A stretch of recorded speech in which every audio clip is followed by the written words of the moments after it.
नमस्कार, मैं doctor Mohanlal Meghwal, BA तृतीय वर्ष संस्कृत के प्रथम प्रश्न पत्र के अंतर्गत ऋग्वेदिक देवताओं के अध्ययन के क्रम में आज हम पुरुष देवता या पुरुष सूक्त के मंत्रों का अध्ययन करेंगे। सृष्टि की उत्पत्ति के संबंध में ऋग्वेद में 6-7 सूक्त हैं। इनमें पुरुष सूक्त बहुत प्रसिद्ध है। इस सूक्त में सृष्टि के पदार्थों की रचना का वर्णन किया गया है। सृष्टि का मूल रूप से रचना करने वाला पुरुष है, जिसके सभी अंग सृष्टि के विभिन्न अंग बन जाते हैं। सृष्टि की रचना एक यज्ञ का रूप है जिसमें पुरुष की आहुति दी जाती है। इस सूक्त में विराट पुरुष के स्वरूप का वर्णन किया गया है। भगवद गीता के 11वें अध्याय के विराट पुरुष पर इसी सूक्त का प्रभाव पड़ा है। सांख्य दर्शन में पुरुष बहुलता को भी संभवतः यहीं से लिया गया होगा।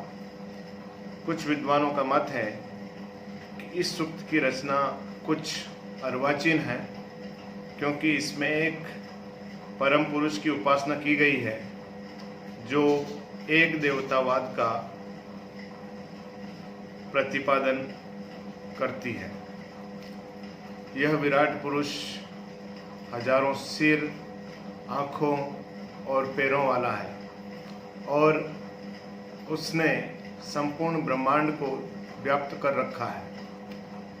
यह भूत और भव्य का स्वामी है।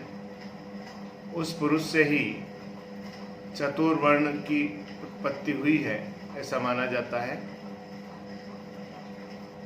बसंत आदि ऋतुएं इसी पुरुष से उत्पन्न हुई है। ऋक, यजुस और साम इसी से उत्पन्न हुए हैं। चारों वर्ण इस पुरुष के 4 अंग हैं।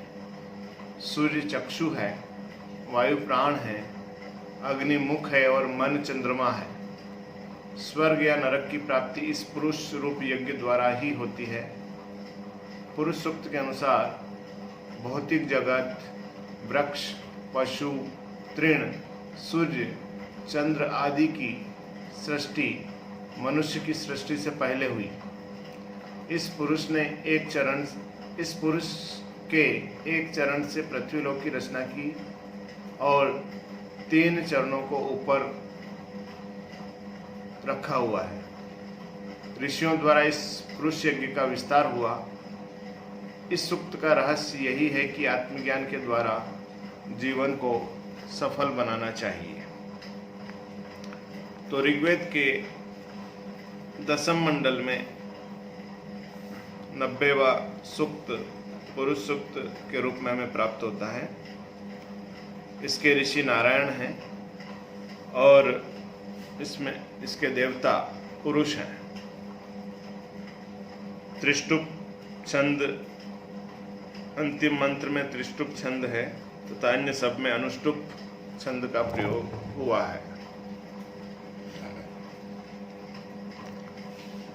देखें, सहस्त्र शीर्षा पुरुषः सहस्राक्ष सहस्त्रपात स भूमि विश्वतो व्रत्वा अत्यतिष्ठद दशांगुलम। पुरुष की सर्वव्यापकता और विराटता का वर्णन इस मंत्र के माध्यम से हमें प्राप्त होता है। सहस्त्र शीर्षा पुरुषः सहस्त्र शीर्षा। यह परम पुरुष विराट परमेश्वर सहस्त्र शीर्षा, हजारों सिर वाला अर्थात अनंत सिर वाला है।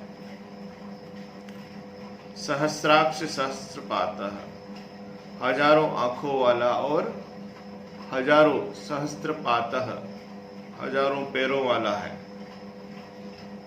स भूमिम विश्वतो व्रत्व दशांगुलम अत्यतिष्ठत। वह परम पुरुष भूमिम विश्वतो वृत्वा, भूमि को चारों ओर से व्याप्त करके, दशांगुलम अत्यतिष्ठत, 10 अंगुल प्रमाण में ब्रह्मांड को अत्यतिष्ठत व्याप्त करके या पार करके स्थित है।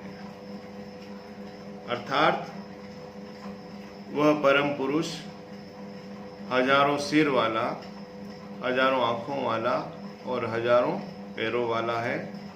और वह स भूमिम विश्वत वृत्वा, वह भूमि को चारों ओर से व्याप्त करके, दशांगुलम अत्यतिष्ठत, और 10 अंगुल प्रमाण में ब्रह्मांड को पार करके स्थित है। अर्थात वह परम पुरुष ब्रह्मांड को भीतर और बाहर चारों ओर से व्याप्त किए हुए है। तो वह परम पुरुष व्यापक विस्तार वाला है, अर्थात हजारों सिर वाला, हजारों आँखों वाला और हजारों पैरों वाला है।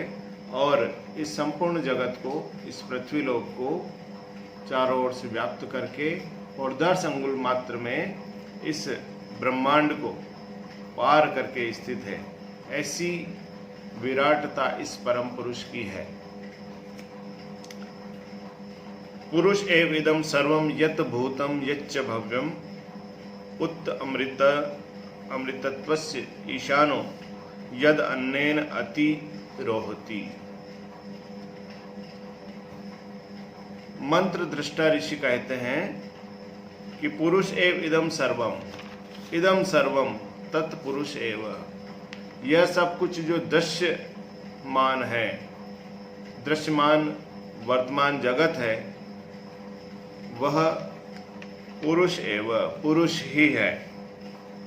यद भूतम यच्च भव्यम, और जो कुछ हो चुका है, यद भूतम, जो कुछ हो चुका है, अर्थात जो भूतकालीन घटित हो चुका है, यच्च भव्यम, और जो कुछ होगा, अर्थात भविष्यकालीन जगत भी पुरुष एव, वह पुरुष ही है। उत अमृतत्वस्य ईशानो, और वह पुरुष देवताओं का अथवा अमृतत्व का स्वामी है। अमृतत्व ईशानो, वह जो पुरुष है वह भूत और भविष्य से बढ़कर तो है ही, और जो भूतकाल में घटित हो चुका है वह सब भी पुरुष का ही अंश है। और जो भव्यम, जो आगे भविष्य में घटित होने वाला है, वह भी पुरुष रूप ही है। और इससे भी बढ़कर वह पुरुष जो है देवताओं का अथवा अमृतत्व का स्वामी है।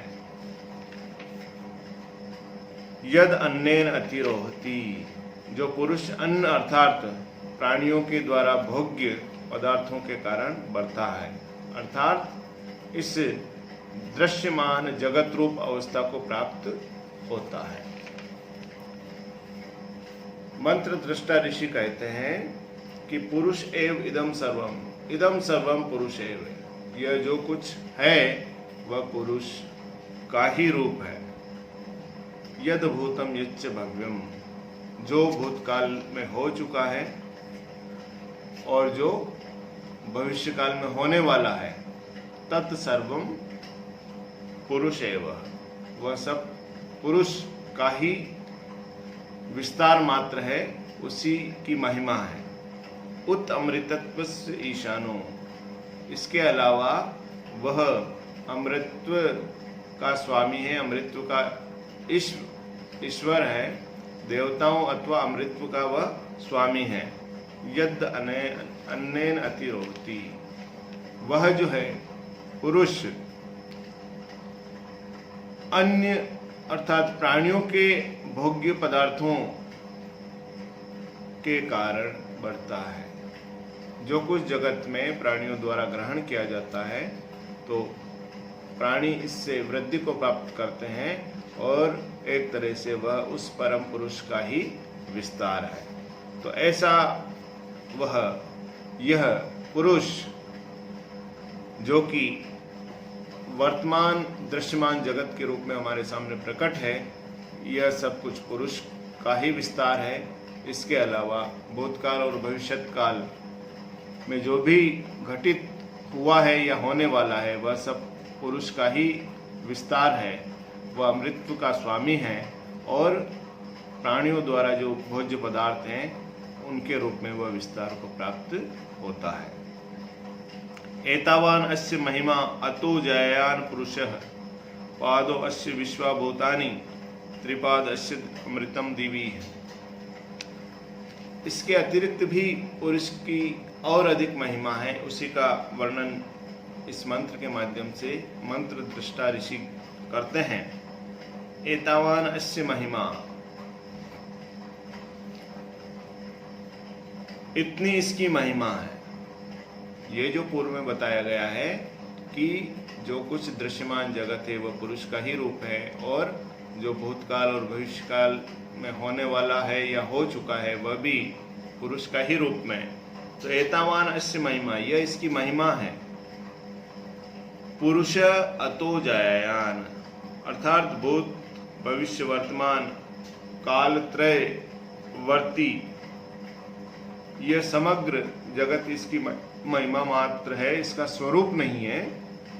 इसलिए यह पुरुष तो इससे भी अधिक विराट है। एतावान अस्य महिमा अतो जायान पुरुष अतो जायान, लेकिन यह पुरुष जो है इससे भी अधिक विराट है। विश्वाभूतानि अस्य पादो अस्य विश्वाभूतानि, संपूर्ण प्राणी जगत अर्थात यह समग्र जगत अस्य पादो, इसका केवल पाद यह चौथाई अंश है। त्रिपाद अस्य अमृतम दिवी, इसके 3 पाद 3/4 अंश अमृतम दिवी अविनाशी रूप से द्युलोक में अर्थात स्व प्रकाश रूप में अवस्थित रहते हैं।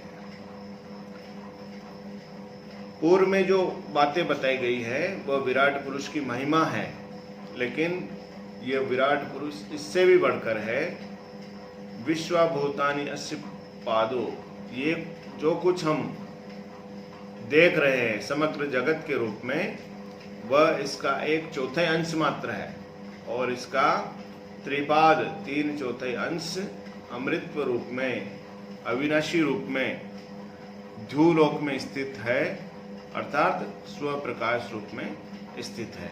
तो इस तरह से इस परम पुरुष की बहुत अधिक महिमा है और संपूर्ण चराचर जगत को व्याप्त करके या उत्पन्न करके यह स्थित है।